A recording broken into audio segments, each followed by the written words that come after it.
Hey, what's up, guys? How you doing? It's me, Mr. 4K Upscaler. So, I'm gonna do this live stream really quick, and we'll talk about Sony X900E. You guys can ask me some questions regarding Sony X900E, and I'll do my best to answer some of those questions regarding the motion flow, regarding the backlit, all these issues about the bending light. So, whatever questions you have, go ahead and ask those questions right now.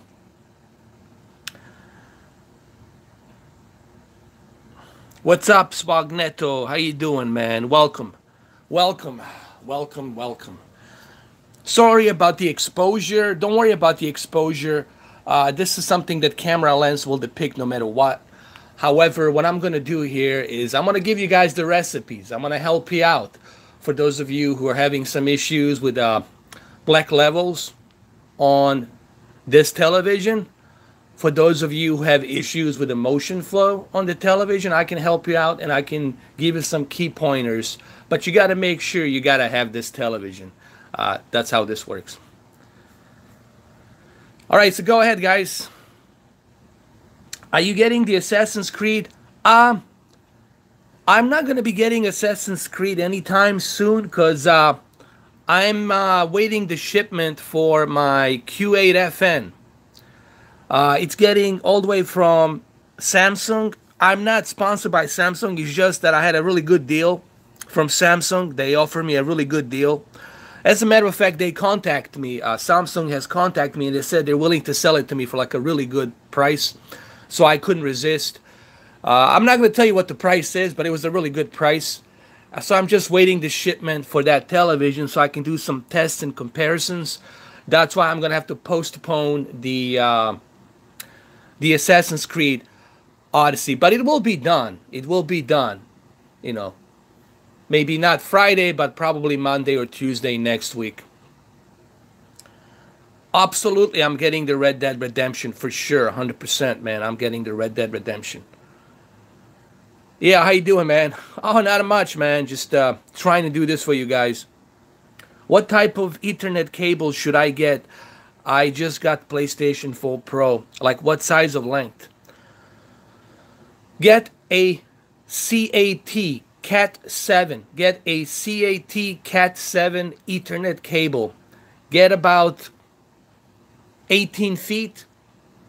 18 feet, that's as long as you're going to need to go from your modem to your router and then to your console, your PlayStation 4 Pro. I would get Ethernet Cat 7 cable. Ethernet Cat 7 cable, it's the best Ethernet bandwidth cable you can buy. You're going to get the best possible bandwidth. If you're getting 900 megabits per second, you're going to get those exactly 900 something megabits per second download speed or upload speed, upstream speed, depending on what you have on your internet provider. How you doing? Quick question. What's the difference between the TCL 55R15 and 55R17? Actually, I have that TV. It's right over here. It's sitting right there. It's in the, I got a bunch of TVs. It's covered. That's my 50 P605. And I got a, what you call it, 55 P05 as well. The differences are basically that that TV doesn't have a wider color range like the TCL R617 does. It doesn't have NBP photon technology. That's the one thing that's missing. So you're not getting a full wide color gamut. You're also not getting a higher local dimming zones. You're only getting roughly about 70. I think 72 or something, close to 70 local dimming zones. So you're not getting like a huge amount of local dimming zones. So that's another thing. And the third thing is the uniformity on the TV. It's not that great. And also the peak brightness, it's roughly about 700 nits. So you're not really benefiting much from that TV. But that's why the TV, it's $400, $450, whatever. Hey, how you doing? I still have time to return it. What's your opinion? You should return it, Jose. You should definitely return it. Exchange it for TCL R6 17. Just add another $200 and you can get yourself a R6 17 and enjoy the NBP photon technology.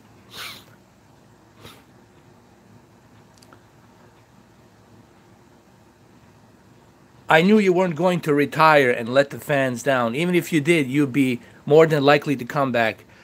Well, I originally started this as a hobby, and over a period of time, I, inherited a bunch of TVs and bunch of stuff and whatnot. So I started testing it. Actually, when I was doing this in late 2014, early 2015, the 4K was still kind of like out there. It was like, it was too expensive. People didn't want to really think about the 4K. They were still stuck with 1080p. So I bought my first 4K TV. It wasn't HDR. It was just a regular 4K TV, Vizio M55C2. So I decided, you know what? Since nobody's doing this, this is way before R-Things, way before all these other guys, way before Digital Foundry. So I decided, you know what, man? Let me pull up my camera. Let me start doing some videos on the 4K television. Now, granted, I made some mistakes in the beginning, but then I learned from those mistakes, and then I started learning more and more about the 4K technology, about the different panels they have available now. And then from there, I progressed to what I am right now. All right, so what questions do you guys have regarding this Sony X900E? All right, input lag on Sony X900E. Hold on, I got a couple more questions before I answer that one. Is OLED worth the price? Only if you purchase a warranty. Make sure you get a 2-year warranty, okay? Do what my friend Wayne Strudwick did. If you have to buy an OLED, and like you gotta have OLED, you don't care, make sure you get that warranty for 2 years. Do yourself a favor. Buy the warranty. Why would you want to have that on your conscience, to buy something that's so expensive and then something breaks and then what are you going to do? There goes $3,000 in the toilet. So get the warranty, man. You want to get that warranty. Get that warranty if you need that OLED, All right, so let me see. There's some more questions. What's the best distance to sit from 49-inch Sony X900E? The best distance would be like 6 to 7 for 50-inch, 6 to 7 feet away. I think 7 feet away is fine. You're going to get a nice uniformity on a 50-inch. On the smaller TVs, there's a better uniformity, obviously. On the bigger TVs, uniformity is not going to be that great. So, yeah, 6 to 7 feet away, that's fine, honestly.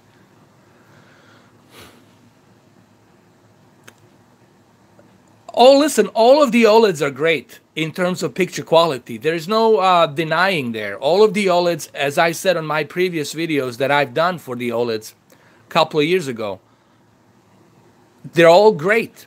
OLED, it has fantastic picture because every and each color, it's emitting by itself. There's no backlit. There's no light. Everything, it's organic. It's emitting by itself. It has a fantastic picture quality. The difference is, obviously, it's a fragile technology. So you have to babysit that technology. This TV, I can leave right now. I can leave it on, come back tomorrow, and this TV will still work. There won't be any burn-in. There won't be any issue. The only issue I will have is my electrical bill when I come back, obviously. All right, so let me actually, while you guys asking these questions, let me show you some of the tricks and stuff to do for this television. As you can see, I'm using, I don't know if you guys can see it, I'm using a cinema home mode. That's because I'm watching the movie here, The Avengers.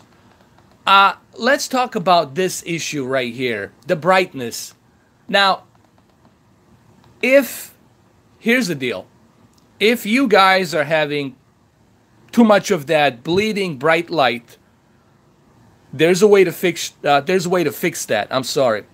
All you have to do is go to the brightness menu, scroll down here where it says black levels. You can move the black levels to, move it down to 43. That's okay. Leave it at 43. You're not crushing anything. It's fine. Leave it at 43. And then make sure that your black adjustments are set to high. Leave them at high. And then move down here. Also move the contrast enhancer to high as well, so you can have a better contrast ratio. That will increase a much better deep dark levels. Do the same thing for local dimming. Keep it at high. And extended dynamic range, keep it at high as well. And if you do this, you will get a much better picture quality on the deep dark levels.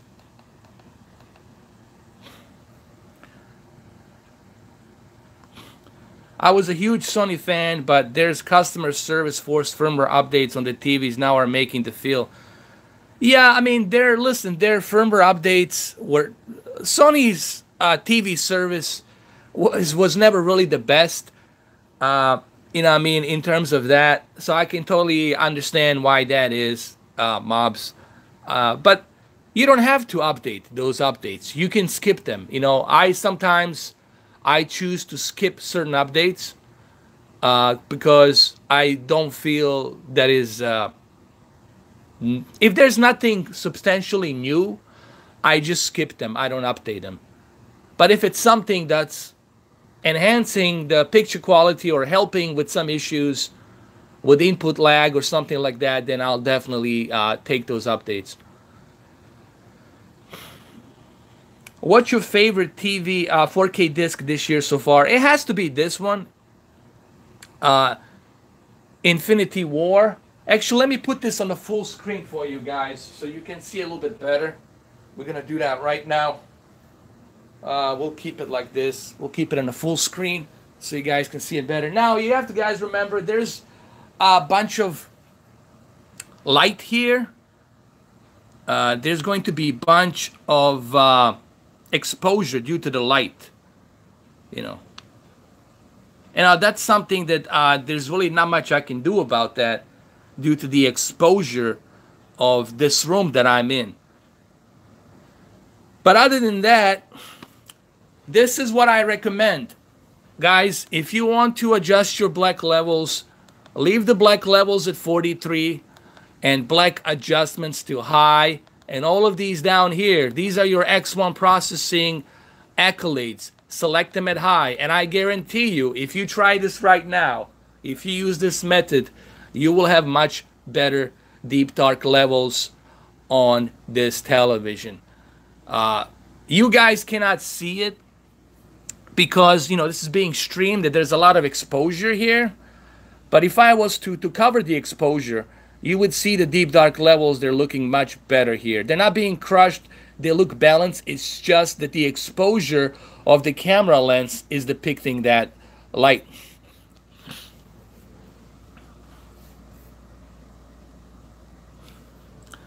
Mega 003,000 says, I've seen few people hyping up 8K TVs. Like, dude, 8K is going to be extremely expensive. Yeah, that's true. Even right now, the Samsung 88-inch 8K television is like, it's like $20,000. Are you really going to spend $20,000? You can buy a brand new car. You can get Mazda CX-5 SUV for maybe $19,000 instead of $20,000. I mean, you're going to buy a TV instead of a car? I mean, I don't know. TV, I can, nah, forget it. I'll get a car. I need a car, you know. So, yeah, I agree with you, Mega. 3,000, 100%. Let me see. The human eye can even see. Yeah, that's true. Blu-ray madness. The human eye cannot even see that much. I totally agree on that. I totally agree. The human eye, it's impossible for human eye to see that. Actually, let me turn off my lights here in the room. I'm going to do that really quick. And then I'm going to show you a little bit about that bending light that everybody's talking about. Just give me a second here. Let me just go ahead and get that light.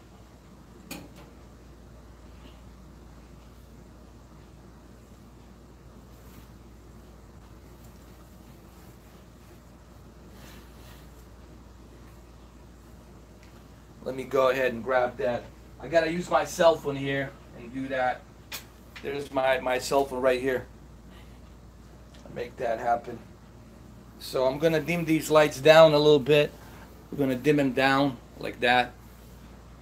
All the way down like that. Fahad, how you doing, Dave? How are you? I would say NU8000 if you really like gaming, and then LG if you really like a little bit better viewing angle, because the nano cells produce a much vibrant color.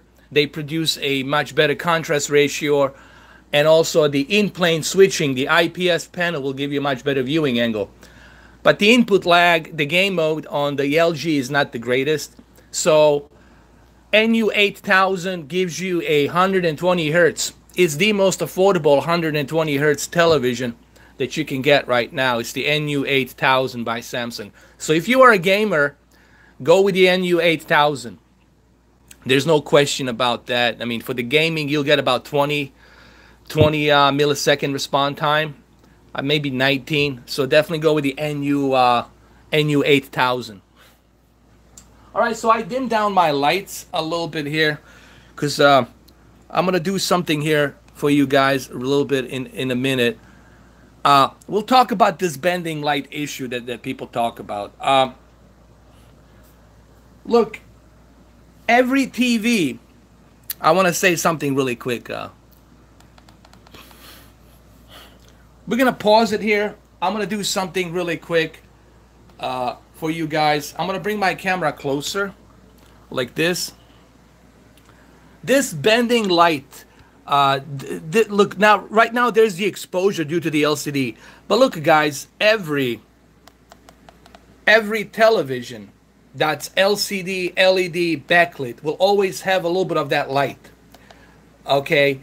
But this is why you have to look for a really good local dimming zone TV. Okay? There is no way for you to avoid this light on any of the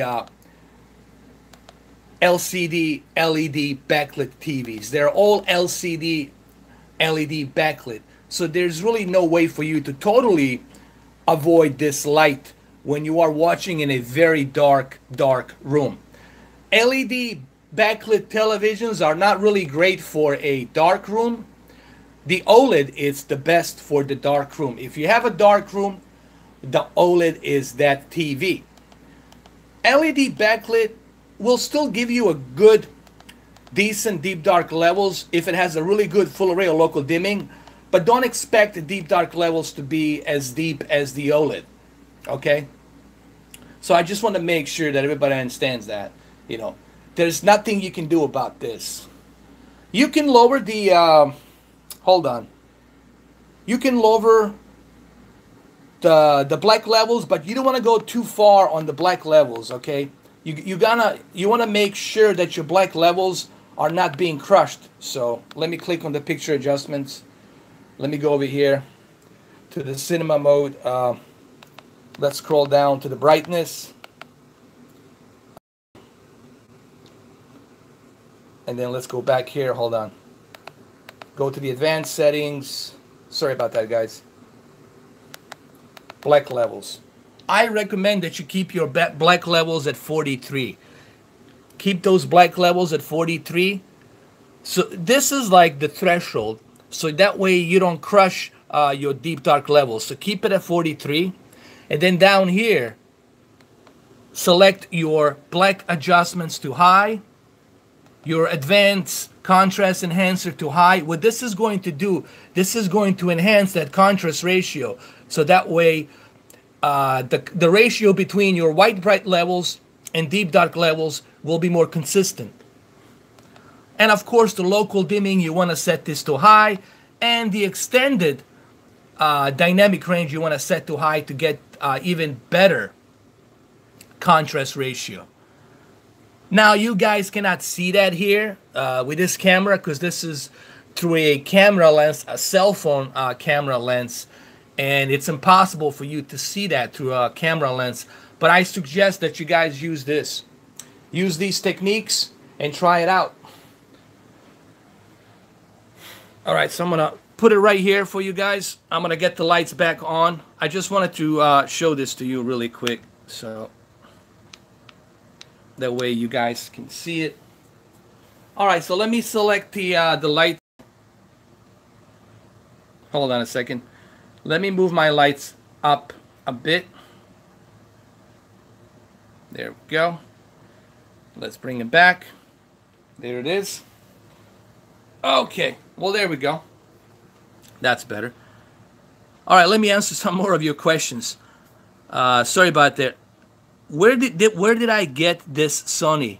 I got this Sony from Magnolia because I have friends at Magnolia, Best Buy. It was on the floor. It was used. When I got it last year, beginning of last year when I got it, it was a still hot item. It was about $1,300 of the price. I think it was $1,300 to $1,400 price, and I got it for $800. I got it for like a really good deal. I got it for $800. The only thing that was missing was the screws down here on the stand, but I was able to get the screws myself and go to Home Depot and put them in there and make it work. But I got it for $800 at the time when I got it, you know. So these are the settings I would use right here. Leave the black level at 43, and all of these filters, black adjustments, advanced contrast enhancer, auto local dimming, and extended dynamic range, keep all of these at high. I highly recommend that you guys do that. Keep them all at high. Now let's go switch to a different scene here. Let's I'm gonna go ahead and switch to a different scene here really quick on this movie. So let's go back. Hold on.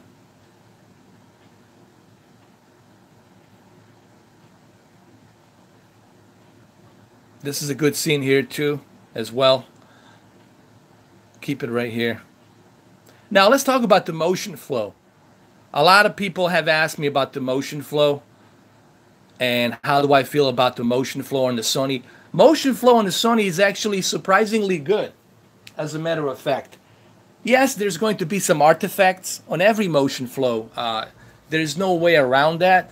But the one great thing that this Sony does, it keeps those artifacts less noticeable. If you select here, let me show you. If you go to clarity,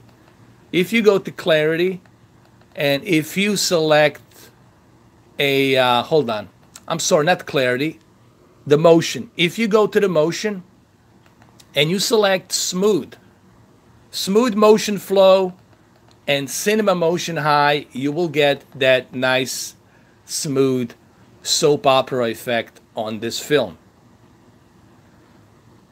That's what I recommend for you guys to do. Use the smooth motion flow and then select cinema motion high, and you can try this out and you will see, like in this scene that I'm watching right now with Thanos, you will notice, you can't see it through this stream, but you will notice it when you do this, when you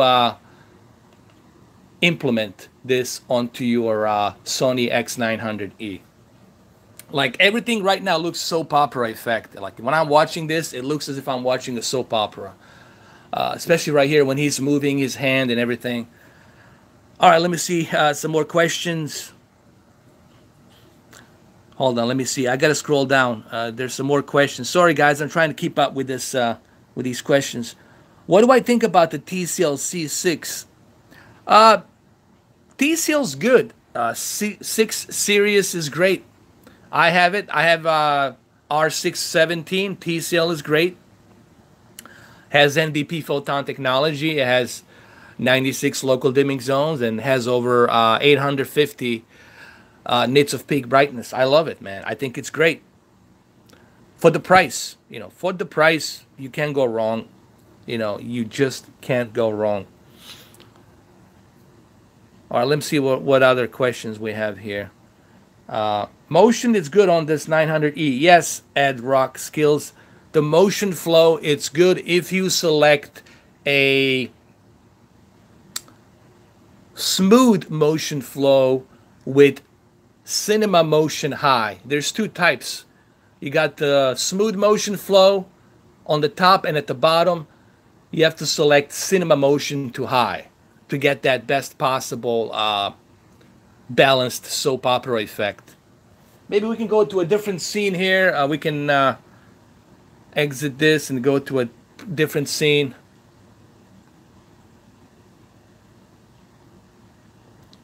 Like right here, there's a lot of motion happening here, and it looks really, really, really, really good. Like right here on this scene.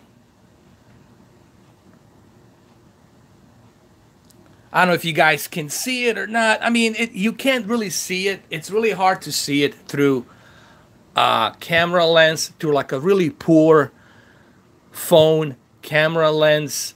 It's really hard to depict that motion flow. But I can tell you that Sony X900E definitely has... I'll say it's better than TCL R617. It has a better motion flow than TCL. TCL has a decent motion flow, but it's not the greatest. Samsung, on the other hand, has the best motion flow. The new Q9, Q8F series, I already tested it. They have the best motion flow. I mean, especially with the FreeSync variable refresh rate. For the gaming, when you add that as well, you're going to get the best possible experience. All right, let me see. There's some more questions. We got some more questions here. Go ahead, guys. KS7000 X900F, do you think worth the upgrade? Honestly, if you're going to be spending that kind of money on Sony 900F, you might as well go with the Q8F Samsung. I'll be doing some tests. Maybe you should wait for me to do some tests this Friday or Saturday, whenever I receive it, on Q8FN Samsung. Wait for me to do some tests, and then I'll be able to tell you the difference. But so far, the Artings has done a lot of tests. I have done a lot of tests, as a matter of fact, in Magnolia. But it's different. Like when I'm doing these tests in Magnolia, I always have somebody there to supervise me and whatnot, and I cannot film it there because of the conflict of the interest of Best Buy and Magnolia. But the thing is, there's these employees there and this friend of mine who work there, and they're like, you know, they don't allow me to do what I want to do with these televisions. So I'm kind of limited to what I can test. You know what I mean? So I like to have it in my home so I can see how well it works when I'm testing it for a long period of time. But so far, what I have tested on the Q8FN is the color. The color really pops on the Q8FN. You will definitely notice that color, and you will notice that higher peak brightness of 1600 nits, which is equal to Z9D, 1600 nits of peak of brightness. And the local dimming zones, it's a bit tricky because there's no way for you to turn off the local dimming zones. It's embedded inside the hardware, so you can't turn it off. The local dimming, it's automatically implemented onto a TV, and you cannot turn it off. That's my only complaint. But it's a very aggressive local dimming zone. Meaning you're going to get a really good deep dark levels along with the color and a higher peak brightness of nits. So I would say go with the Q8FN.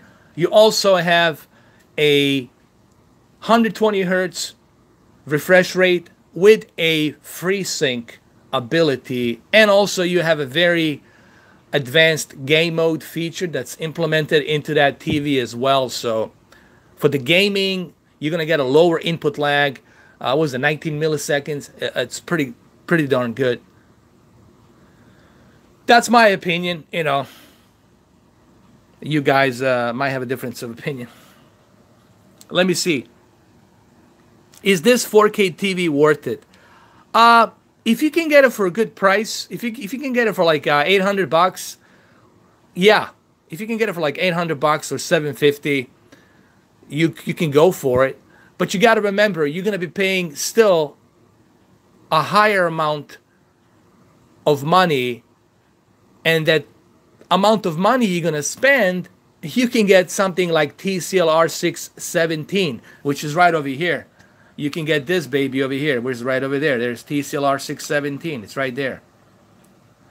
So, I would say if you can get it for like a really good price, get it. But you still get better deal with TCL R617 due to the Dolby Vision. You know, it has Dolby Vision built into it. So Dolby Vision by itself, to me, it's a far better deal. I mean, I got this TV back in last year, way before 900F. I got this TV when this TV was still hot, and I got it for like a really good deal, and that's why I got it, you know. Let me see. Do you have any links for calibrating my 65900E? Can't seem to find the right settings. Well, first of all, what type of calibration are you looking for? Are you looking for a movie settings, or are you looking for universal settings? What type of settings are you looking for?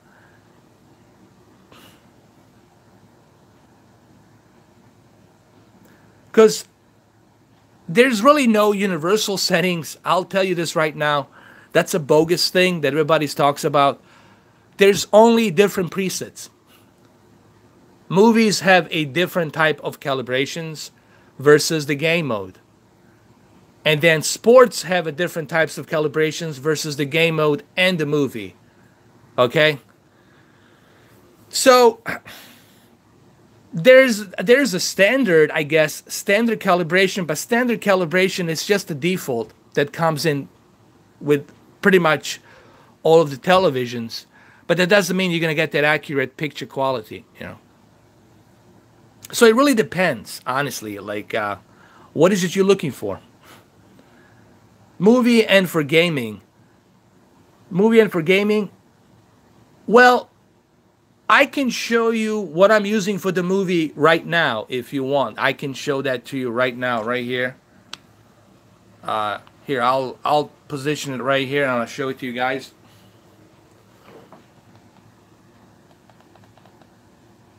So for the movies, I use Cinema Home.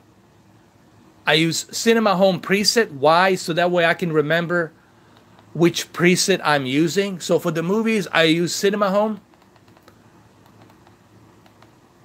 The brightness, the backlit has to be set to the maximum because I assume you're going to be watching 4K HDR movies. So we'll leave that at maximum. Color, I keep my color at 50 because I'm trying to avoid any type of saturation that might be leaking. So I like to keep the color at 50 for the movies. Then on the advanced settings, as I mentioned, the backlit and contrast for HDR has to be always set at a maximum level. This is something you gotta do regardless. You have to keep it at maximum. Gamma, I never touch the gamma. If you touch the gamma and move it down, you're gonna crush your deep dark levels. Don't mess with the gamma. Leave the gamma at 0. Black levels, for the movie, you have to move them up a little bit. Black levels, you have to move them up so you can get that nice movie detail. I'd say leave it at 55. Leave it at 55, and then select your black adjustments at high, along with the contrast enhancer at high, local dimming at high, and dynamic range at high. The reason you want to use these accolades down here below, it's because these accolades, they're a part of the X1 processing chip, and all of these accolades will enhance the picture quality. They will not decrease the picture quality, they will enhance it. So once you finish that, The color, this is the important part. Color, I just said leave the color at 50. Keep it at 50. Hue, you never mess with this. You don't want to mess with this. Maybe if you have a Calman, you know, equipment, and you know what you're doing as a professional calibrator. But even professional calibrators don't mess with this. This is the important part. The color temperature. For the movies, it has to be the warm Expert one. Okay. The reason you want to use Expert one, because this is something that is going to give you that tone of color that the silver screen has in a movie theater.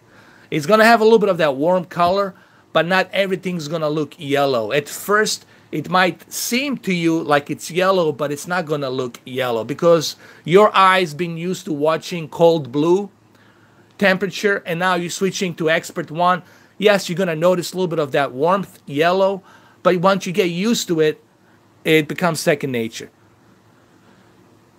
So you got to keep the color temperature the Expert one. Live color. This is something I get asked all the time. Why the live color at high? Well, you're watching a 4K HDR movie and you are calibrating for a 4K HDR movie.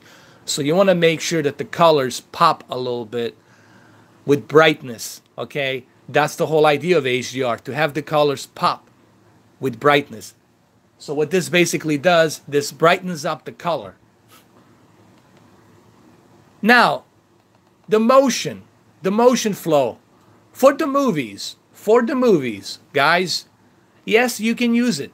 If you really need the soap opera and you want to use it, use the motion flow, smooth, and cinema motion high. But honestly, guys, I would turn this off. You do not need this for the movies, because the movies, the director of the film did not intend that movie to to look like this. Okay, turn all of this stuff off. Turn that off. You don't need this. Turn the cinema motion off and motion flow. Turn that off, okay? Because the movie was not intended by director to have all these soap opera effects and artifacts, okay? So turn that off.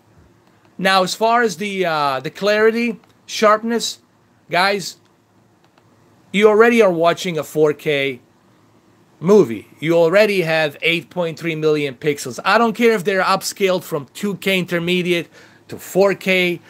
I don't care. It's still 8.3 millions of pixels. You don't need this sharpness at all for the movies. I'd say leave the sharpness at 0. But if you feel you got to have a little bit of that extra outline of the sharpness, I would suggest that you don't go above 10.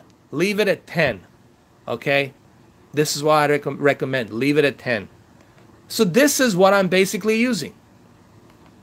Now, as far as the video options, select everything at automatic.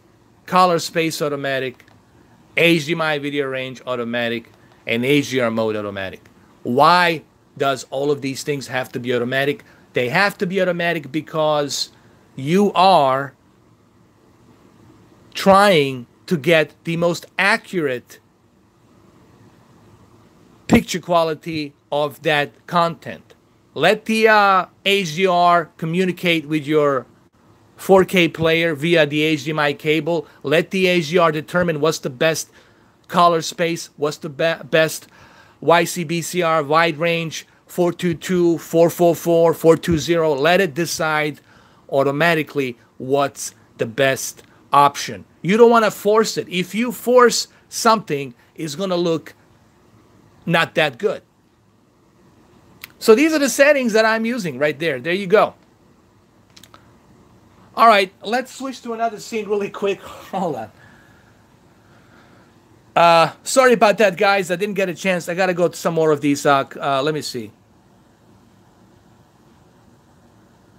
Let me see. I see Expert Joey is already getting some kind of drama.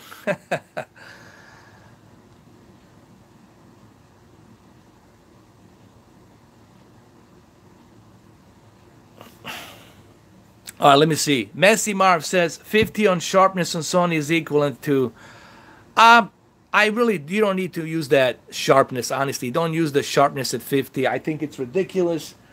You just don't need it. You don't need it at all. I mean, that's just a fact, you know. I know you guys will disagree on this, but that's a fact. You really don't need that. Honestly, you really don't need it. You don't need the that sharpness at 50. So let me see what else we have. What other questions we got here? Let's see. I'm trying to get to these questions, man. You guys are so fast. All right, Blu-ray Madness. Live color, it's inaccurate. Well, listen, that's their opinion. Everybody's entitled to their opinion, but just because they say that doesn't mean it's some kind of a law, doesn't mean it's some kind of a standard, okay? Doesn't matter if they're certified professional calibrators or not, they still have their own preference. So that's their opinion, okay? That doesn't mean that the live color, it's not useful and it has no purpose. It does have a purpose there. I'm looking at it with my own two eyes, and I definitely notice brighter colors when I switch the live color on high. So I disagree with them, but like I said, that's their preference, that's their opinion. That's their opinion. Fine. But I disagree with that opinion. All right, let's see. What else we got? No, that's okay. Not a problem, man. Alexander, what's up, Alexander? How you doing?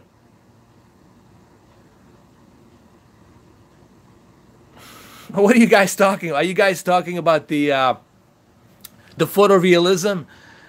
Listen, me and Expert Joy had a little disagreement, difference of opinion, but just because me and him disagree on a couple of things, that doesn't mean that, you know, I don't like him. He's my moderator.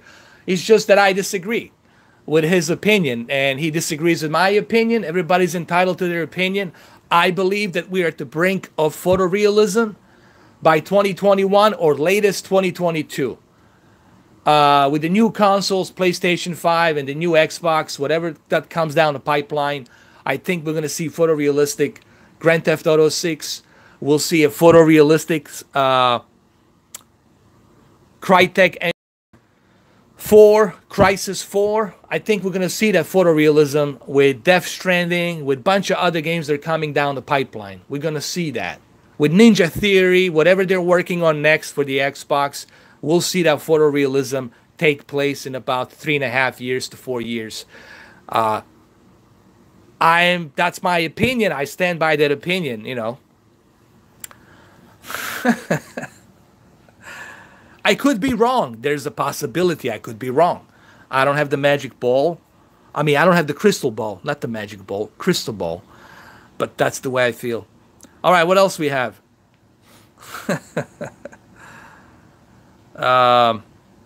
Photorealistic Joy. Oh, Joy. Don't go after Joy. Hey, Joy's a cool guy. He has a right to his opinion, man. It's okay. Everybody's got a right to their opinion. But don't expect me to agree on every single opinion. Why? Because I have a brain. I have my own mind. I have my own preference. I have my own thoughts. I have my own look at things. My own premonition, projections on future. See, this is the problem I think we have a little bit with today's society. If automatically somebody disagrees with you, they automatically start thinking that you are no good, that you're not worth it. Guys, if everybody agreed on everything, guess what? There would be no electricity. There would be no car with four wheels. We still would be riding on a horseback.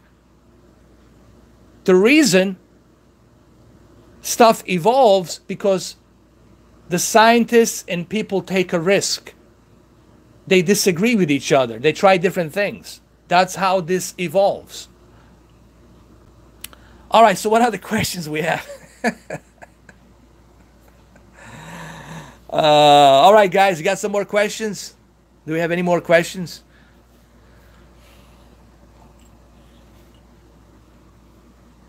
Thanos being impatient here. Thanos is being very impatient here.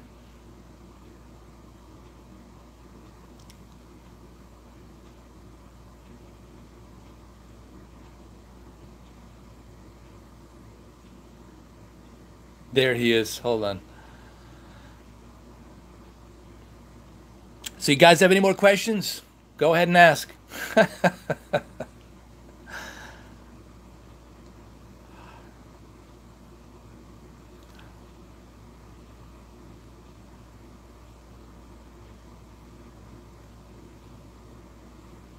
All right, what else we got?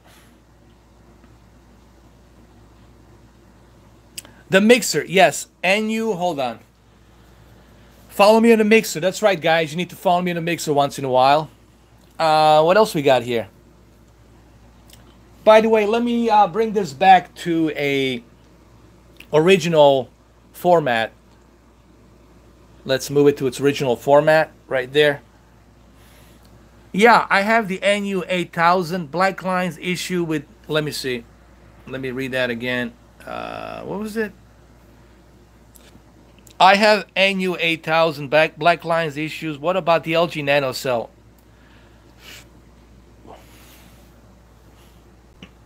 Well, NanoCell technology is going to give you a much better, wider spectrum of colors.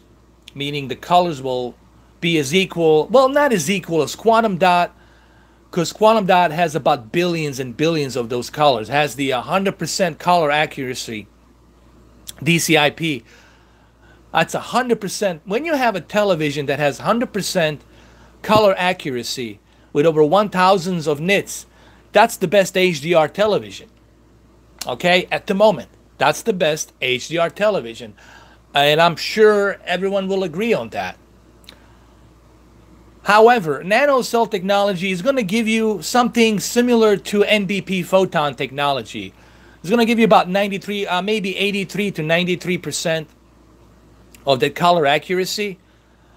Okay, so it's going to be beyond Rec 709, close to BT 2020.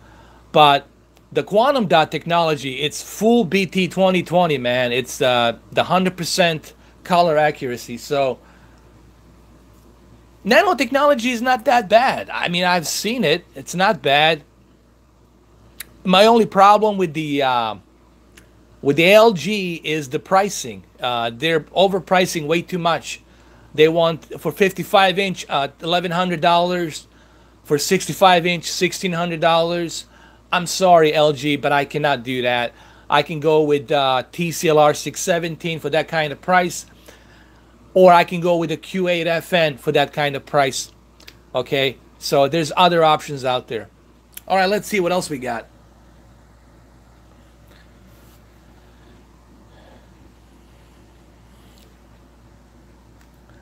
All right, what else? What else? You guys got some more questions?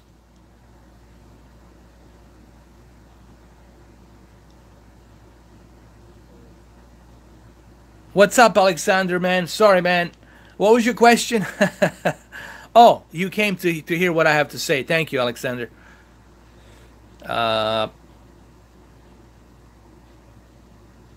Okay. All right, we got... you guys have some more questions regarding the Sony X900E?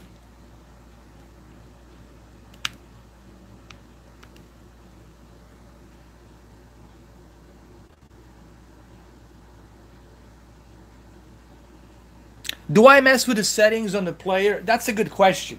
Do I? I choose not to, but I can if I want to. All I have to do is click the option menu. If you guys can see it right here, click the option menu, and I can adjust. I can zoom. Here's a great thing about this Oppo.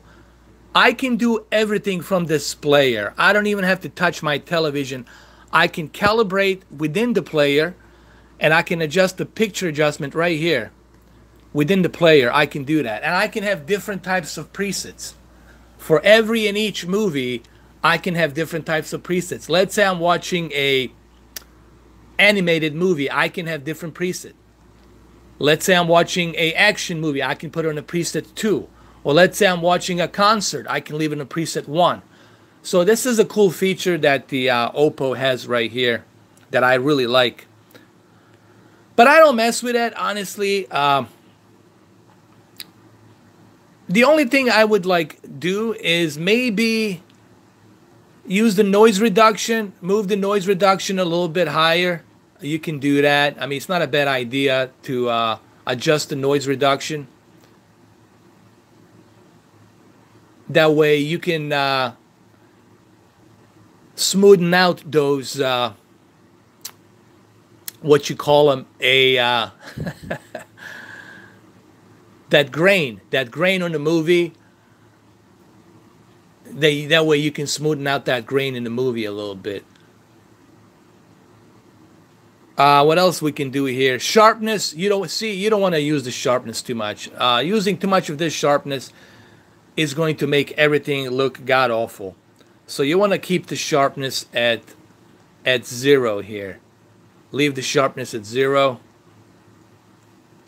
I would only use the noise reduction, guys. I would just use that. I would keep the noise reduction to 3. That's all I would do here. I wouldn't mess around with anything other than the noise reduction. Just keep the noise reduction at 3. But even the noise reduction, you don't need to mess with that.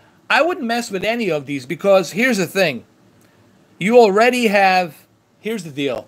You already have your television calibrated. If you already have your television calibrated, there's really no reason for you to mess around with this. Okay? I would just keep everything as it is. There is you have a subtitle settings. I think I already covered this. There's also a zoom in option where you can use, you want to stretch it, you want to put it in full. So you have that ability to do that. You can keep it in the full screen or you can stretch it. You can do this within a 4K player. And it's a pretty cool feature that you can do that while you're watching the movie. Then you can bring it to original, just put it to the original, and there you go. Pretty easy. Easy stuff. I know the Oppo 4K player, it's expensive right now. I wish that you guys had listened to me last year when I was recommending this 4K player for $600. I thought that was a great deal. Last year in August when I purchased this player, I thought this was a great deal. And I'm glad that I took advantage of it, that I got it for $600. Right now, it's you're going to pay arm and leg, man. $1,500? No, I don't recommend that you spend that kind of money. That doesn't mean that it's not it is the best 4K player there is. There's no question about it. It's the best player, period. But right now, spending $1,500, it's crazy. That'd be just ridiculous. Let's see what else we have. What other questions? What other questions we have? All right. Where can I get a cheap 4K Blu-ray player? Yui123 asks. I guess, I mean, there's Philips. You can go with a Philips, with like a really cheap Philips, $120, $130 4K player. You can get that. Will get the job done. Or you can get Xbox One S for $250. You can get that. Or you can go all out and get an Xbox One X for $500. Or there's Sony. There's Sony, the 700 series. It's very compact, very small. It looks like size of a Sega Genesis. My only problem with Sony is it's very plasticky. And it looks as if it's going to break any minute. You know what I mean? It's like, yeah. I like the 800 better. The 800 was way more sturdier. The 800, the X800, It's more sturdier. It's built like a tank, and I like that. It's not going to be skipping the disc or anything like that. So I would say go with the Sony 800. I would go with that. But the problem is that one doesn't have Dolby Vision support. The 700, the plasticky one, has the Dolby Vision support. There's the LG, but the LG is still pricey. It's $300. You got Samsung, it's $380. It's still expensive. I don't know about the Samsung. That 9000 series, it's still expensive. I guess Sony 700 is your best bet, bro.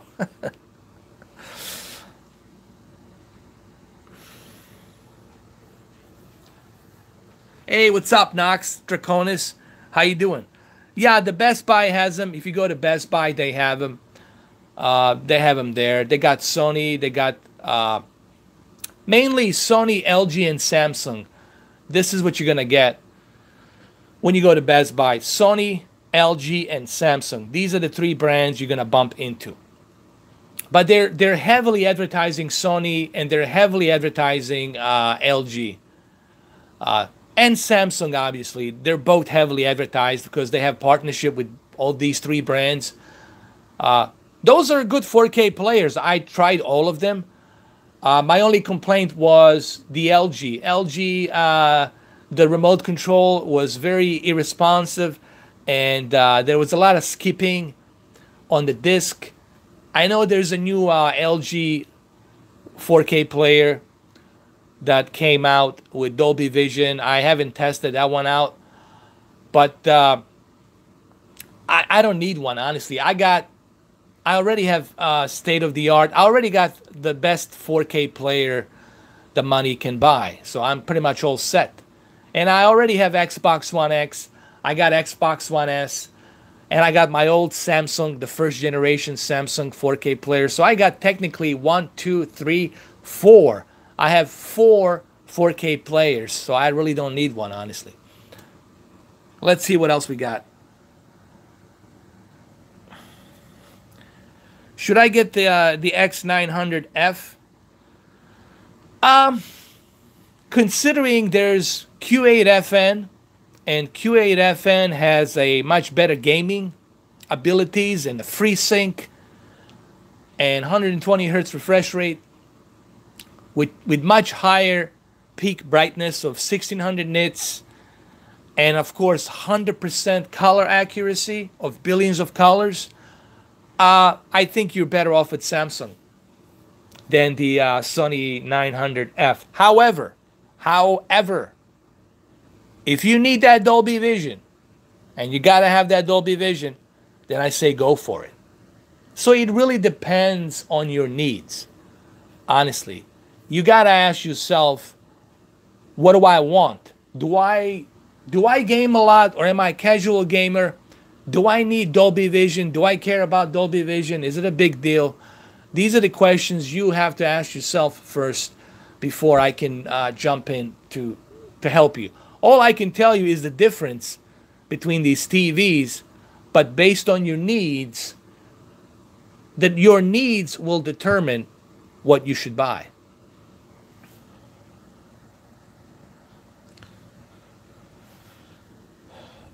Mohammed Al-Fati, you should definitely get the Q9FN if you have the money. 300 local dimming zones, which is insane. Over 2,000 nits of peak brightness, 100% color accuracy, 120 Hz refresh rate, FreeSync that's implemented inside the 120 Hz for variable refresh rate with the FreeSync, which means it varies sometimes depending on the game that you're playing on the Xbox One X or the PC. Yeah. Q9FN, easily I can recommend that TV. The best part about that TV is you're going to spend $3,000, but you're not going to have to worry about burn-in issues like an OLED. You don't have to babysit the TV. You don't have to worry about the TV. Once you calibrate it, once you get everything rolling, you're good to go with the Q9FN. But if you can't afford Q9FN, Q8FN, it's a little brother from Q9FN, and that little brother, it has a strong punch to it. And you guys will see that strong punch on over the weekend when I start doing some tests on it and comparisons. All right, let's see what else we got. What else we got? What else we have? I'm from the UK and we have 55-inch version. Yeah, I believe it's a Q8FD or Q8D. Something with the D. I think they moved the letter F and they used the D. So Q8D. I think that's the model number in UK. I think it's Q8D. All right, so what else we have? What else we got?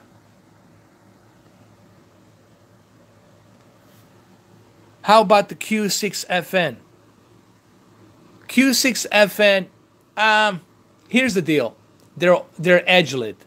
Q6FN, Q7FN, the 6 and 7 series are edge-lit.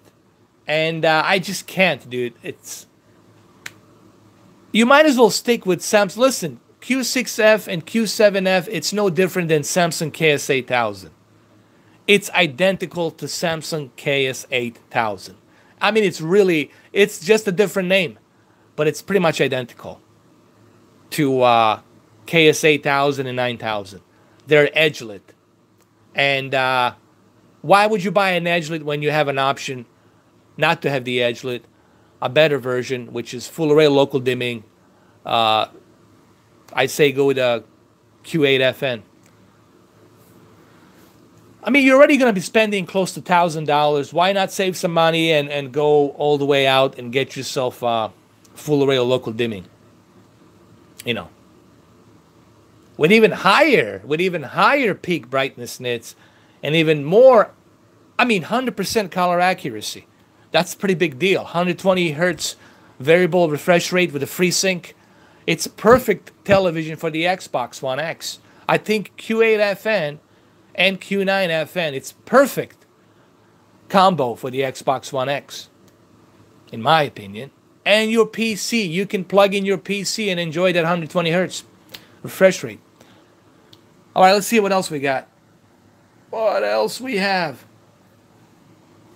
Any issues with this TV? Not that I have experienced, honestly. I don't expect much from this TV, considering, you know, it's showing its age a little bit. So, you know, it gets the job done. It has a lot of cool features. You know, the one unique thing about Sony X900E is the fact that there's a lot of features. You have a lot of features, adjusting the picture adjustments. There's even this option where you can have the automatic picture mode, where you can automatically sync 24p for the movie. So you can turn that on if you want. You can do that. Or you can just select the automatic picture mode. You can do that as well. If you select the automatic picture mode, this will automatically select the best mode for the viewing content. So I would keep it on automatic. The advanced features here are amazing, man. If you're a professional calibrator, the Sony X900E is like a dream come true. There's tons of features for you to adjust the picture settings to the best possible way. You can adjust the hue, you can adjust the color. You can adjust different types of color temperatures. There's Expert 2, there's Cool, there's Neutral, there's Warm, there's Expert 1, there's Expert 2. I will leave it on Expert 1.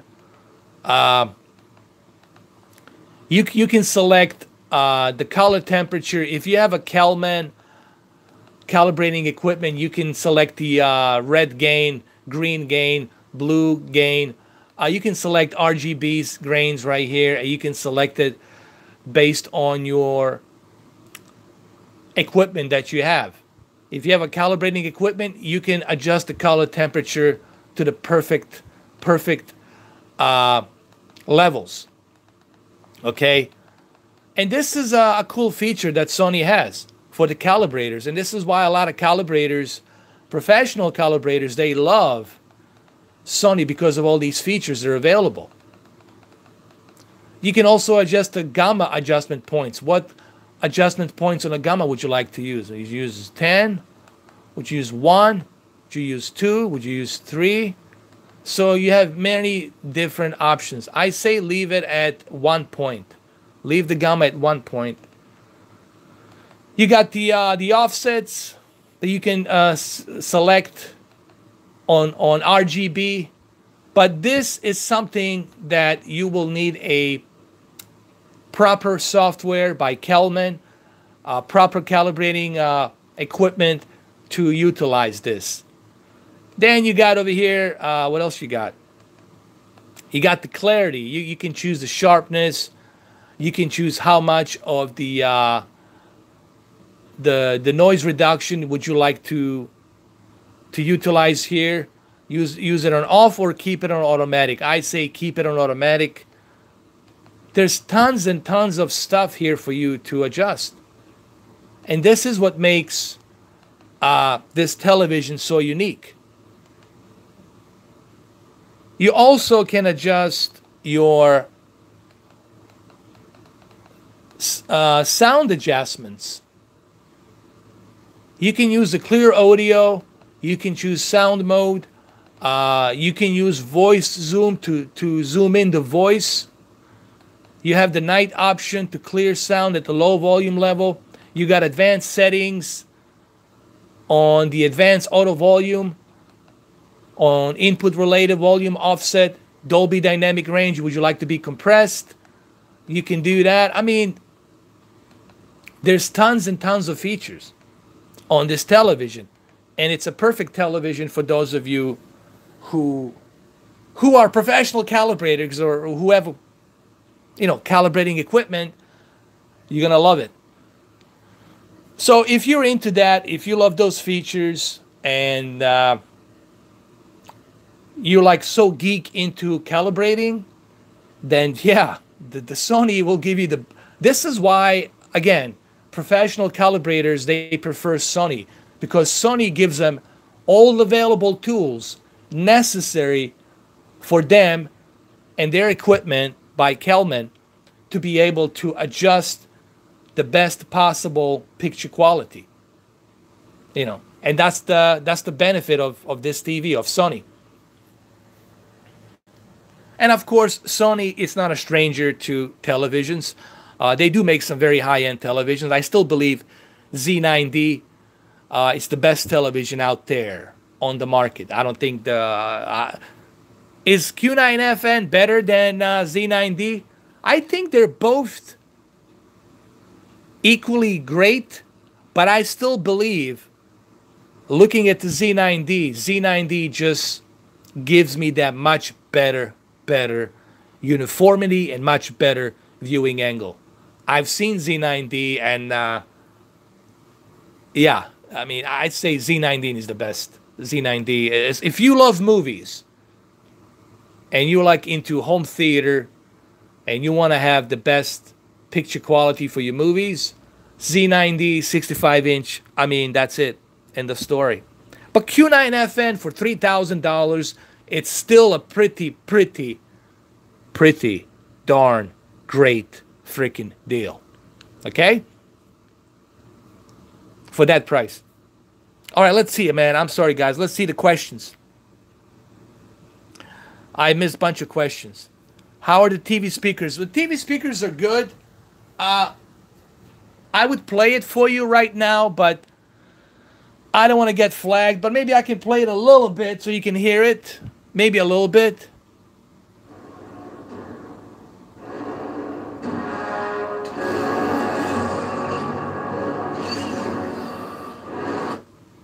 So there you go. They sound pretty good.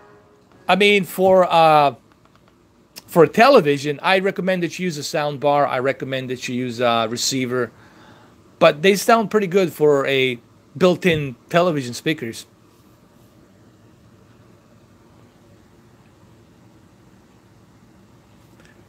Hey, what's up, Brett Revelle? How you guys doing? What's happening? All right, so you guys have any more questions?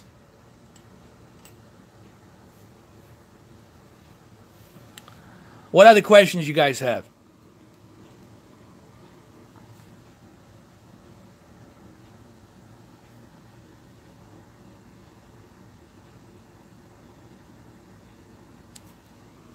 Maybe we can skip through this a little bit.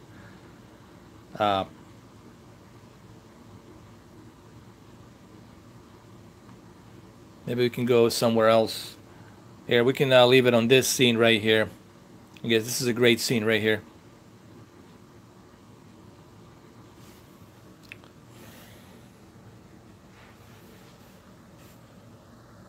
So, let me see. What do we got here? Any more questions? Why is Z9D the best? Tell me more. Because Z9D, what it does, what it basically does for a backlit. First of all, let's remember something. And I'm going to explain this to you in the basic terms so that way you can understand. What is Z9D? Okay, first and foremost, Z9D, it's an LCD panel, like all the other LCD backlit LED panels. It's a LCD backlit LED panel. And for a television that still uses a LCD LED backlit, and what it's able to achieve to get almost near identical deep dark levels, almost near identical deep dark levels as OLED, with even higher nits of peak of brightness and 100% color accuracy, and the outstanding processing that it has built inside that X1 processing chip, which I believe it's the Extreme, X1 Extreme processing chip. And the way it's handling that, all of these features that are built inside of this TV, the way it's handling it, the way it's handling gaming, the way it's handling movies, sports, the motion flow, has the most constant motion flow I've ever seen. That TV is designed in such a way that it's almost close to perfection for an LCD LED backlit. Okay? You got to remember what Sony has achieved with Z9D, with that television, way before Samsung. Samsung is starting to catch up now with the Q9FN. It's starting to catch up. Sony has done this 2 years ago. 2 years ago with Z9D. It was a year and a half ago. Okay, a year and a half ago. While Samsung was lacking behind with the edge-lit. So that's what makes it the greatest TV out there. And think about this. With Z9D, you got a higher peak brightness of nits and higher color accuracy than on the OLED. And you got near identical deep dark levels, almost near identical deep dark levels, and an amazing contrast ratio. And guess what? You don't have to worry about any burn-ins, any retention on the screen, and you're going to have even better picture quality than OLED. So Z9D is the Titan. That's the best TV there is. I can't even wait to see what they're going to do with their next Z9D series. Whatever they call it, Z9F or whatever they're going to call it next. I can't even wait to see what Sony's going to do next. With ridiculous 4,000 nits of peak of brightness. Some of them will go up to 10,000 nits peak of brightness. To see what they're going to do, it's just going to be amazing. But Z9D, it's super expensive. You know, we're talking about the la creme de la creme. Yes, you're going to get the best possible picture quality, but it's going to cost you. It's going to cost you money. $5,000. Actually, plus tax, $5,500. You're looking at $5,500, close to $6,000. So, look, you get what you pay for. I mean, it's the bottom line. So what else we have? Let's see, what are the questions? How's the input lag?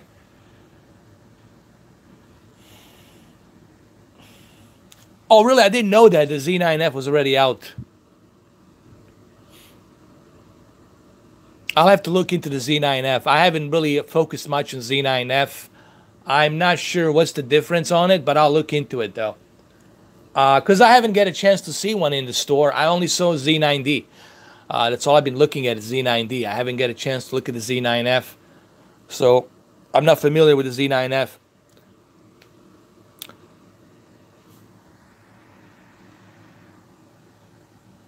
How's the input lag?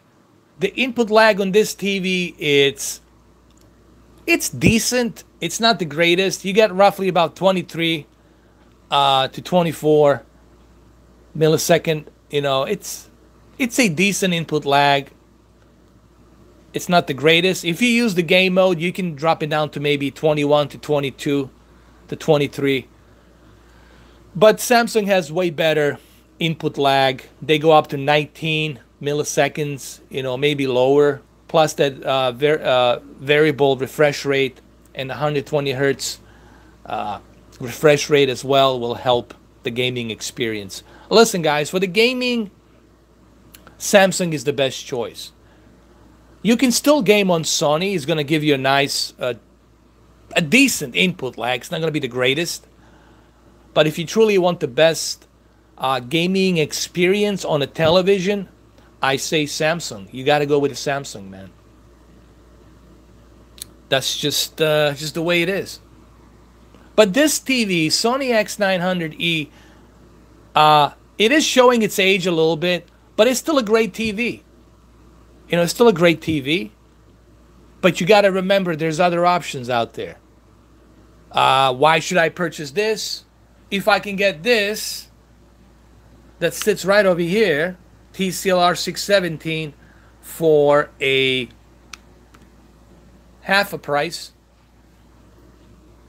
or quarter of that price, and I can have Dolby Vision, and I can have kind of similar experience. Now remember, TCL, it's a budget TV. You cannot do the advanced calibrations as you can do on the Sony. There's a lot of stuff here that you cannot do.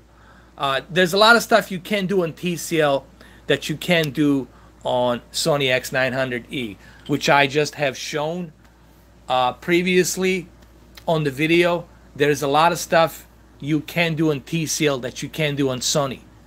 So you can have the best possible calibration on the Sony because of all the tools that are available. So when a guy comes into your house with a calibrating equipment, or if you have a calibrating equipment, if you have a CalMan, you got the software and the measurement, the equipment and all that stuff, then you will be able to get the best possible picture quality for your movies. Yeah. So Sony has its positives. Listen, every TV has its positives and negatives. It really depends on your needs, guys. You know, I have the luxury. I had the luxury, really. I had the luxury to try all these televisions, to check them all out, and they're all good televisions. Okay, they're not. I couldn't say, okay, this is garbage. Don't buy this. Don't buy that. They all have something significant about them that's good, and also something that's bad. But at the end of the day, you have to ask yourself, what are my needs? What are my needs? What am I looking for? You know, like I said, if the money is not an issue and you don't care about the money, then go with the Z9D or Z9F. But I'd say go with the Z9D for $5,000 if money's not an issue. Or you can go down with Q9FN and Z9D, I would say they're good competitors with each other. I still believe Z9D has a better picture quality. That's just my opinion. But Q9FN, you know, it's a good runner-up competitor to Z9D. You know, it's just the viewing angle wasn't the greatest for me on the Q9FN. I find the viewing angle on Z9D to be perfect. You know, just my opinion. But at the end of the day, guys, I cannot tell you, go purchase this TV. That's a sales perp. That's a sales personnel. That's somebody who's on the floor and needs to make a commission, needs to make sales, needs to make money. A person like that will sell you whatever. He'll probably sell you the most expensive TV. And he's going to see where he can bring you down to the price. Maybe he can bring you down to a lower price to buy something else, set you up with a credit or something, or financing, whatever. I'm not a sales perp. You know, that's not my job. I'm independent. I'm not sponsored. I'm just here to tell you my opinions. But I cannot tell you, and this is the thing that most of you don't seem to understand, I cannot tell you, go buy this TV, go buy that TV. I can only tell you the differences and what's the most logical approach if I was to buy a TV. But first logical approach, obviously you have to look for the pricing. What's the pricing? What's the value? And what are my needs? The pricing, value, and the needs. What are my needs? Okay, where do I live? Or live in a big house, or live in a small apartment where I'm going to be watching this TV? Am I a gamer? Am I gaming? Am I a movie buff? You got to ask yourself these questions. I cannot answer those questions for you, because I don't know your needs. I don't know your preferences. I don't know what's in your mind and what you like and don't like.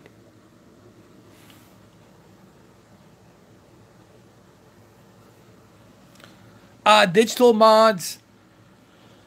Sony has a really good motion flow. I don't recommend using it on the movies. Like, if you have to, you can use it, but I don't really recommend using it. I'm not a huge fan of the motion flow. Yes, it's available. It's right here. But I'm not like a huge fan of motion flow. It's just not my cup of tea. But if you have to use the motion flow, use a smooth. Use a smooth motion flow.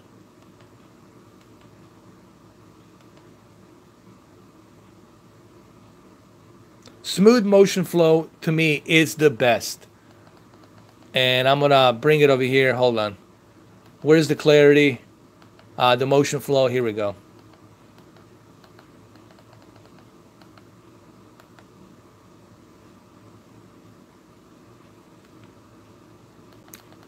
I would keep it at smooth. I would keep it at smooth and Cinemotion high.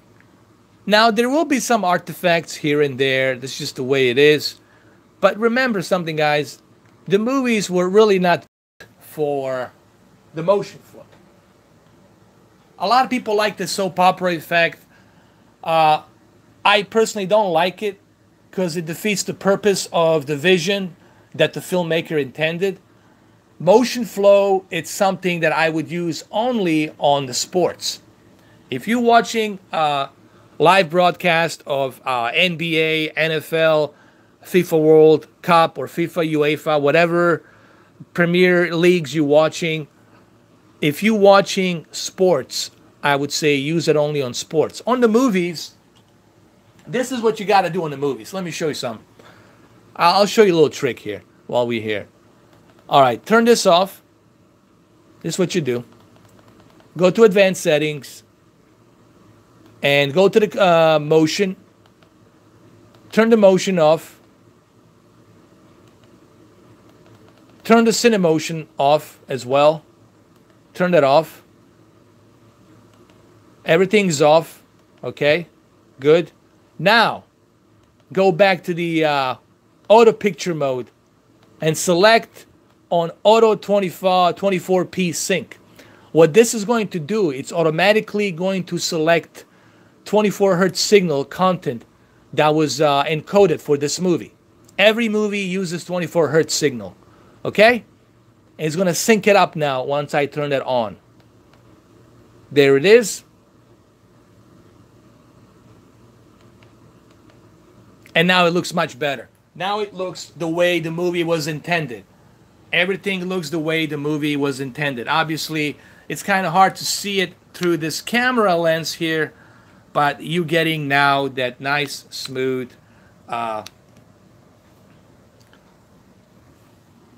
cinema experience, the way it should be. You know what I mean?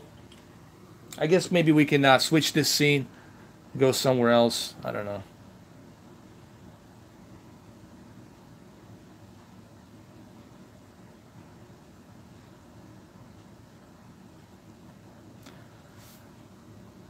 So you guys have any more questions? Anything else you guys might want to ask?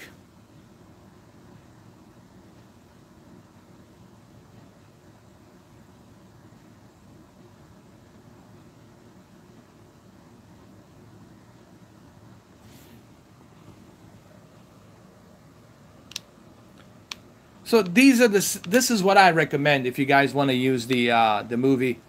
Remember the Expert 1 color and the 24 hertz, 24p. It's something you want to use for the movies. You know, this is what I always tell people. This is what you want for the movies on the Sony. Select the cinema home mode. Select the auto picture mode to be 24p sync, meaning select it to be a 24 hertz signal from the movies. This is the way the movies are encoded, to 24. Another important part is the color, Expert 1. You have to use the Expert 1 color if you want the movie to look its best. So I suggest you use the Expert 1. Now, in terms of sharpness, guys, you do not need this sharpness. Move this sucker all the way to 0. You don't need it. You already have a 8.3 million pixels on this small little tiny canvas that's 55 inch. You don't need to outline that digital sharpness detail. You don't need it. All right, so what other questions you guys have? This is running at 24 hertz because every movie, it's encoded at 24 hertz. There's no movie out there that's encoded other than that. There's maybe one movie. It was a military movie, drama. Vin Diesel was in it briefly. It was directed by that Brokeback Mountain director, Lee something, Ang Lee, that ran at 60, what was it, 60 frames per second? This is 24 right there. So like that's the only movie that was recorded at like a high-speed frame rate. But every other movie uses the 24p, 24 hertz. Well, why do you want that? Guys, here's the deal. What I'm trying to show you here is, if you love movies, do you want the movie experience that film director and the crew and the studio has intended for you to experience? Or do you not want that? I personally prefer to experience the movie the way the film director intended. So therefore, you're going to have the best possible experience if you select those options.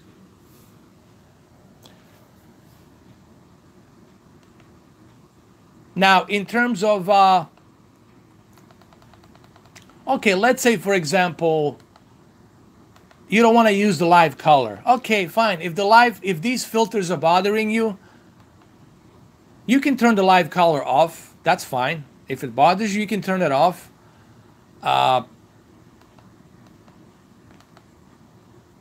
Let's see what else. Hold on.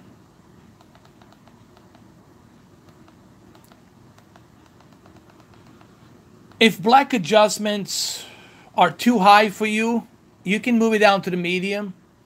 You have that option, but I wouldn't do that because you already selected your black levels to 55. So why would you want to move black adjustments to low? You want to keep that deep dark levels constant. Same thing with the contrast enhancers. You want to have the nice contrast ratio. So these are the filters that are used from a X1 processing chip. Now, if you feel that you don't need those bright white and black levels, you can move it down to medium. You have that option. You can leave it to medium, but then again, why would you do that either? Because you want to experience, you know, the best possible 4K HDR here. Local dimming, you want to keep that at high.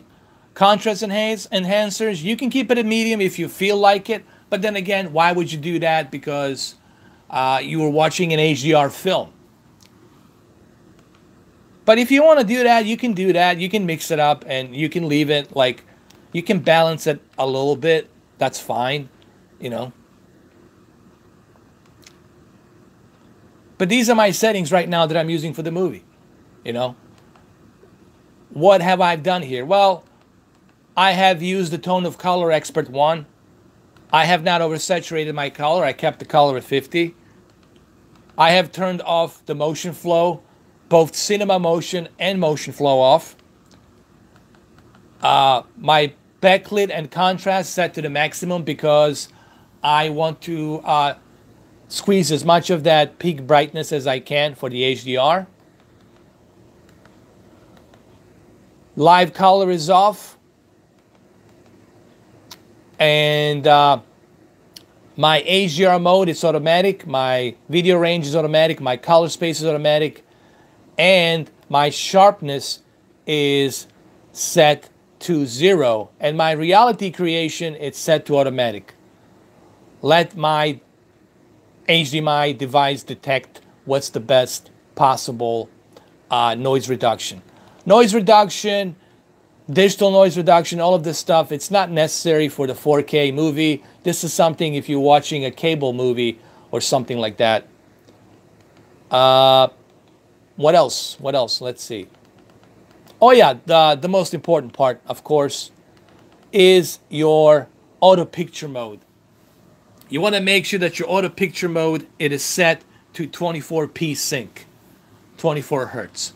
Because this is the way the movie is encoded, 24 hertz, and this is what you want. Keep it at 24p sync, auto picture mode for the movies. And this is what I'm using. This is what I'm using right now. That's what I've got. All right, let's see if we got some more questions. That's about it. Let's see. Yeah, Billy Lynn, it's recorded in 60p. Yes. By Yang Lee, that's correct.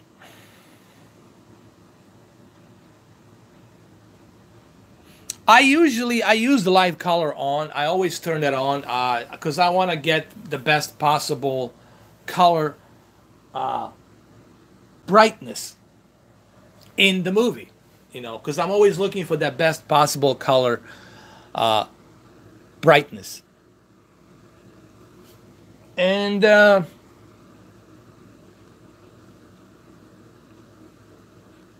me see.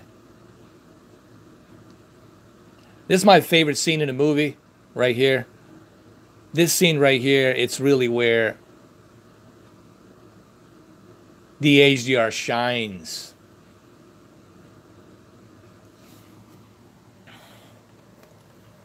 What about the Vizio 55-inch TV HDR 4K? If you're talking about the Vizio Quantum, it's is equal to X900F and Q8FN. They're like in the same ballpark. I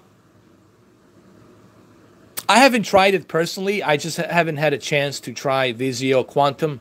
Maybe next year, if I get a chance, I might be able to get my hands on one of them and check it out. But I heard some great things about Vizio Quantum. You know, I heard some really good things about that television. but I haven't tested it myself. I haven't tried it myself. So that way, the problem with the Vizio right now, they're hurting in the market, and that's due to the TCL, because TCL is the best second selling television brand in North America. And of course, Samsung is number 1 in United States, and TCL is number 2. So where does the Vizio fall in that category? You know what I mean? And they're not really, right now they're struggling, as a matter of fact, in terms of sales for the televisions.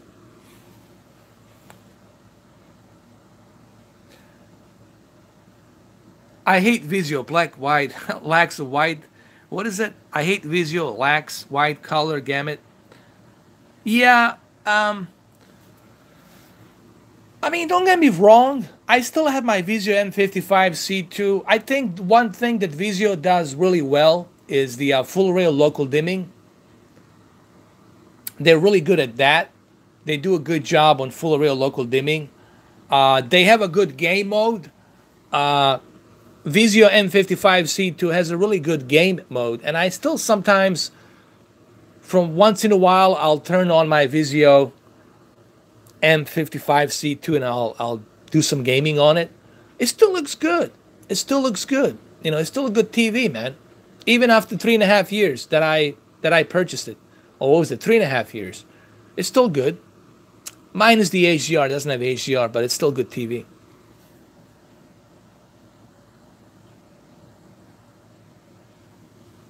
All right, so I have a time for a few more questions to answer to you guys, and we'll call it quits after this. It's about 1 hour and 40 minutes, close to 1 hour 40 minutes. Where is the UH7700? I returned the UH7700 2 years ago for Samsung KSA 1000 65-inch.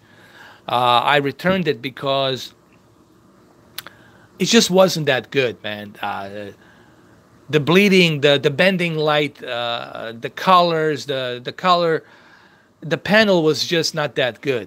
Honestly, it was an IPS panel, but it's just the TV deep dark. The contrast ratio on the TV was just horrible. I mean, really horrible. There was barely any deep dark levels on that TV. And it just wasn't good enough. It just wasn't good enough. The color accuracy was nowhere to be there. Well, I mean, it barely had any color accuracy. I mean, it was a horrible HDR television. I don't know, what was the color accuracy on that TV? I can't think off the top of my head. But the color accuracy on that TV was really, really bad in comparison to a quantum dot technology that Samsung has. I mean, there was no comparison. And then you add over 1,000 nits peak of brightness. You know, the Samsung KSA 1000 was the obvious choice. The only downside on a Samsung KSA 1000, which I always had said, was the edgelit. From top to bottom, that edgelit was the one issue, one problem that the television had. But KSA 1000 is still a good TV. I still watch it. I have it in my office. I still watch it. I was watching Patriots game in my office the other day. Still good. You know, still great. All right, Expert Joy, man. Thank you for stopping by. Thank you for... I didn't plan on doing it for 1 hour and 40 minutes, this live stream, but I guess it was worth it. At least I answered some questions here. I showed you the calibrations for the movies. I showed you what you guys need to do, what type of techniques you need to do to adjust the black levels, to get that cinema quality mode on Sony X900E. Look, Sony X900E, it's a good TV. It's not a bad TV. Now, some people have a differences of opinion. Look, there's always going to be people out there that have a difference of opinion, but you cannot purchase the televisions based on these differences of opinions. There's always going to be people with different tastes, different likes, different dislikes. Some people will create controversy for the views. Some people will do different types of things to say that this TV is better than that TV. Look, what you need to do is you need to purchase the TV based on your needs. Doesn't matter what I say here. Doesn't matter what the other YouTubers out there say. Doesn't matter what the digital trend says, what the Artings said, what all these other YouTubers out there say, what Vincent Theo says. Doesn't matter what they all say. At the end of the day, you should collect all this data, all of this information, and then at the end of the day, you need to ask yourself, what am I buying this TV for? What am I looking for? Am I a movie buff? Or am I a casual guy just that doesn't care? I just need something. I just need a screen and something on the screen. So you got to ask yourself these questions. Unfortunately, I cannot answer those questions for you because they're yours. They're your preference. They're your tastes, your opinions. So you got to go based on what you think it's the best for you and your needs. Anyone will tell you this. It's not just me that's going to tell you this. Everyone will tell you this. You got to ask yourself, what are your needs? Even Thanos will tell you, you got to know your own needs. I have my needs. 6 stones. All right, guys. Well, there you have it. There you have it. I'm done. 1 hour and 40 minutes. I think I answer majority of the questions. You guys can always watch this video later on when it's put on demand, and hopefully I have answered all of your questions regarding Sony X900E. Sony X900E, in my opinion, in this closing video, live stream, it is a good TV, and it's probably the best TV for calibrations. If you are a professional calibrator and you have a Calman calibrating equipment, this TV is like a dream come true. Why? Because Sony has so many advanced calibrating features. They're available on their TVs. So you can calibrate this TV to the best possible abilities that this TV can be calibrated. Okay. But that's all I have to say about that. That's my views on Sony X900E. I personally think you were better off with TCL R617. Save some money. You're going to enjoy NBP photon technology. You're going to enjoy 96 local dimming zones and 850 nits of peak of brightness. You know. But anybody who says Sony, it's a terrible TV, that's probably a person with some sort of an agenda, personal agenda, and you guys shouldn't follow somebody else's personal agenda. Then you are falling into some kind of a following cult when you start doing that. You have your own preference, you have your own mind, you have your own tastes and likes and dislikes. You need to decide for yourself what's best for you. Well, there you have it. Thank you, guys. It was a pleasure doing this. So I'll see you by the end of this week. Hopefully I'll get the Q8FN by the end of this week, maybe Saturday or Friday, and I'll be able to do some comparisons and tests with the Q8FN with TCL versus Sony X900E. You know, we'll compare those 3 televisions just to see how well they fluctuate and stuff like that. All right, well, there you have it, guys. Thank you. Appreciate it. It was a pleasure. It was the utmost of the pleasure to be doing this with you guys. All right? So, thank you.